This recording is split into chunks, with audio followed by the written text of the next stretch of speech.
So today we are at my dad's pond. This was the first pond that I built around 10 years ago, and it's all looking a bit of a mess at the moment with pipes everywhere and the whole garden basically looking like a building site because we're in the process of remodeling the entire garden. And while we're at it, we are going to be completely rebuilding the whole pond area, the whole waterfall area, extending the streams further down towards the back of the garden, and having also one or two wildlife ponds all the way at the end. I won't be going too much into detail right now about everything that we're doing because I am filming absolutely everything that we're going to be doing, and also going to be going into every single thing in quite a lot of depth. But essentially, it's going to be very similar to mine in the sense of it's going to have a real natural aesthetic with lots of rocks, pebbles, plants, waterfalls, and even smaller wildlife pools. But at the same time, it's going to have koi specialist elements, if you like, in regards to like really high flow rate, really good aeration, and top of the range filtration equipment. Currently, we're basically just doing all the preparation work. While we're at it, we've decided we'll just add some temporary extra filtration. Basically, while we wait for the weather to get a bit warmer, so it's a bit safer to be transferring the fish into temporary accommodation, which I believe is likely going to be over there, not too sure yet. And also, so the ground isn't quite as wet, because at the moment, if we were to start digging in this ground, we'll get about a foot deep and the hole will just be completely full of water. So we want to be avoiding as much of that as possible. Currently, right now, we'd be around halfway through the first episode of around 6 to 7 episodes of this whole build. There's quite a lot of stages, and like I say, I'll be getting into quite a lot of detail on every single thing we're doing it, how we're achieving it, why we're doing it the way we're doing it, and also we're going to be covering things that did work well with this pond, mistakes we've made, and things that really didn't work that well, and there's quite a few of them. Like I say, this was the first pond that I ever built, so don't be too harsh on me. But the reason why I'm publishing a video today is because I want to share that the Nutrimare 360 food, the food that I keep harping on about, the same one that I genuinely believe trumps absolutely everything else out there, the reasons I'll get onto in a minute, is finally available for sale in the UK via, I think it's nutrimareuk.co.uk. I'll show you the website name here somewhere, or there, wherever, and I'll also link it in the description.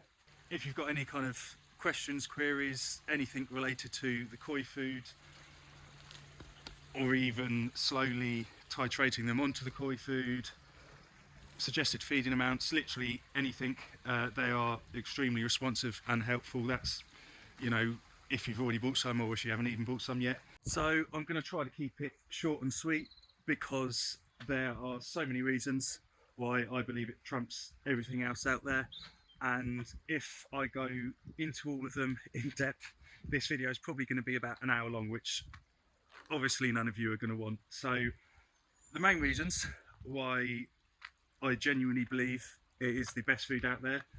The first reason is the fact that it is the only koi food available in the UK without cheap, unnecessary, largely undigestible fillers such as soybean meal, poultry meal, can't think of any others at the top of my head at the moment. What these do are, well, they are essentially cheap filler ingredients, and they're added in to make the protein content seem higher than what is actually realistically available for or digestible, should I say, for the koi fish.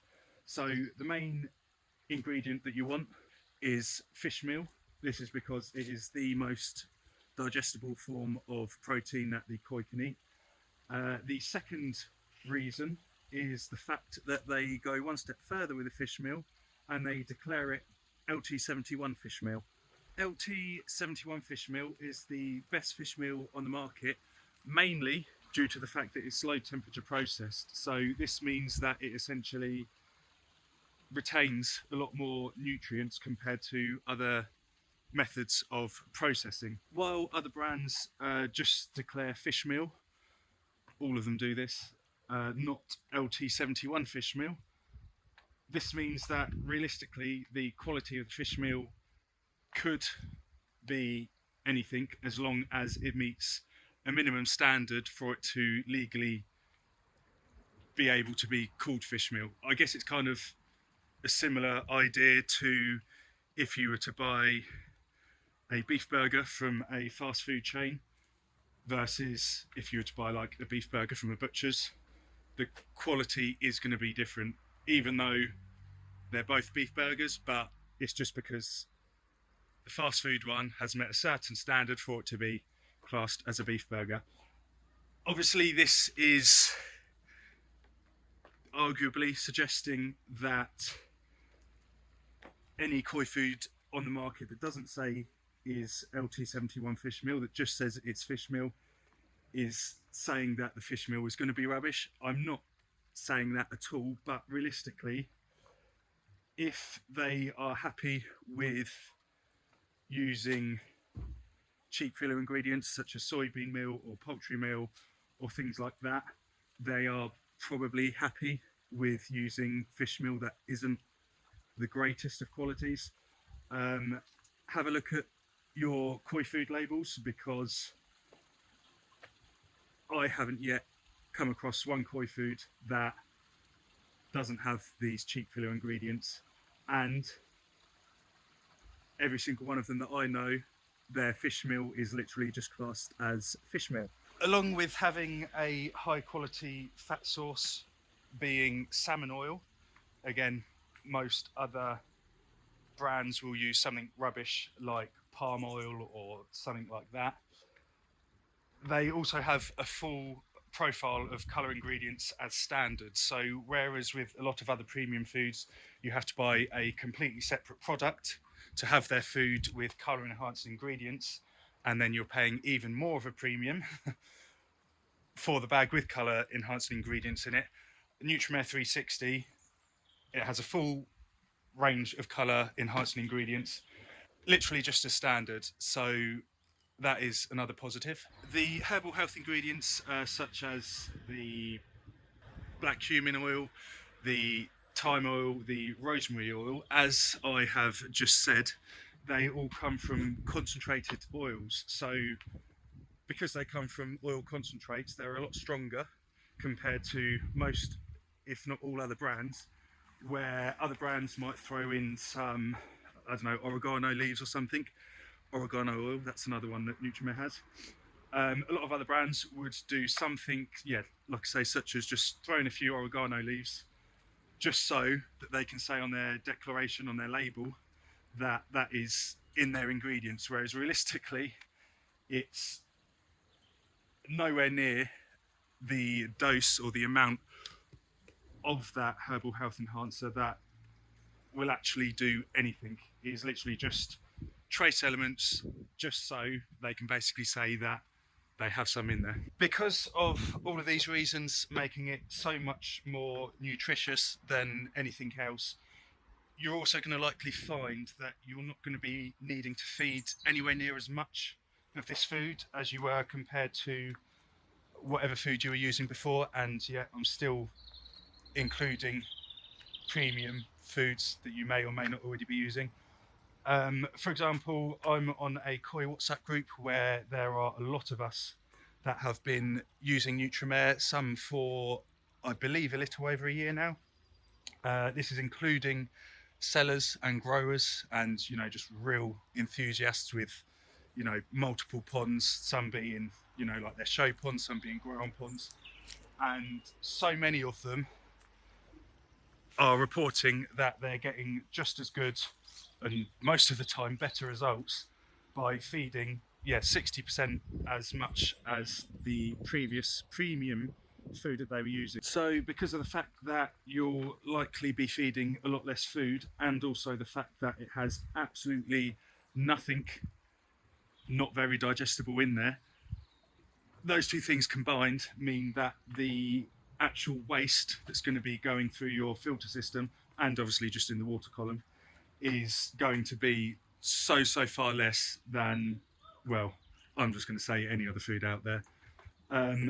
Also, because of the price of it, it works out around £8.50 per kilo, I believe, plus shipping.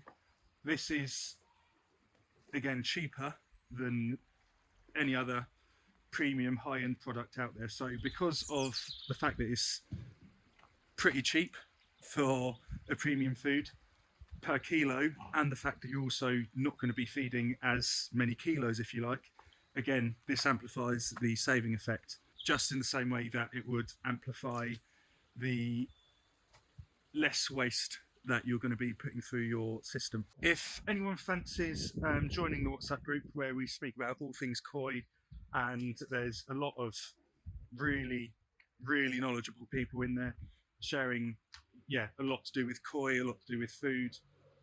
I'm going to leave the link also in the description below. A 10 kilo bag is £85 plus shipping, which works out well under £10 a kilo if you include the shipping costs, which is 24-hour tracked. So it is extremely reasonably priced, in my opinion, especially considering that any other premium food you're comparing it to, I wholeheartedly believe that it will outperform any single one of them. This video, believe it or not, isn't just about advertising the Nutrimare 360 koi food.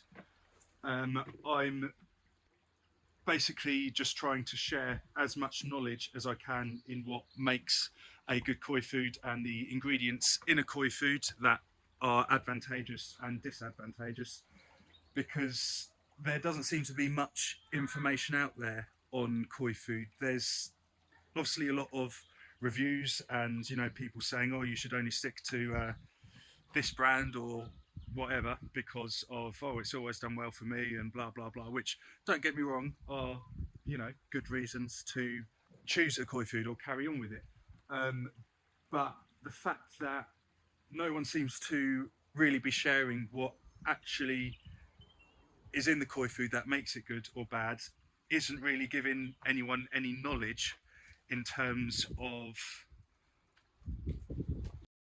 what other foods are good and aren't good.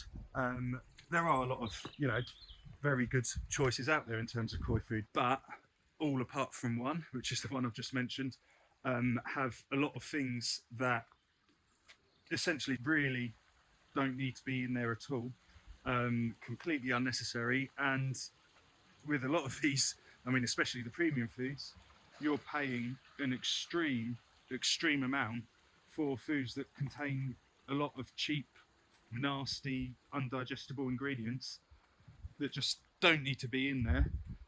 And potentially, like the fish meal itself, which is arguably the most important thing to have in there, there's no declaration of the quality of it. So because of that, I'm going to be doing a lot of short episodes, basically sharing the knowledge that I have about what makes a good koi food, the ingredients in a good koi food, things you might not want to be having in your koi food. So I'm going to be doing a lot of short episodes on that, and probably 1 or 2 long form videos as well.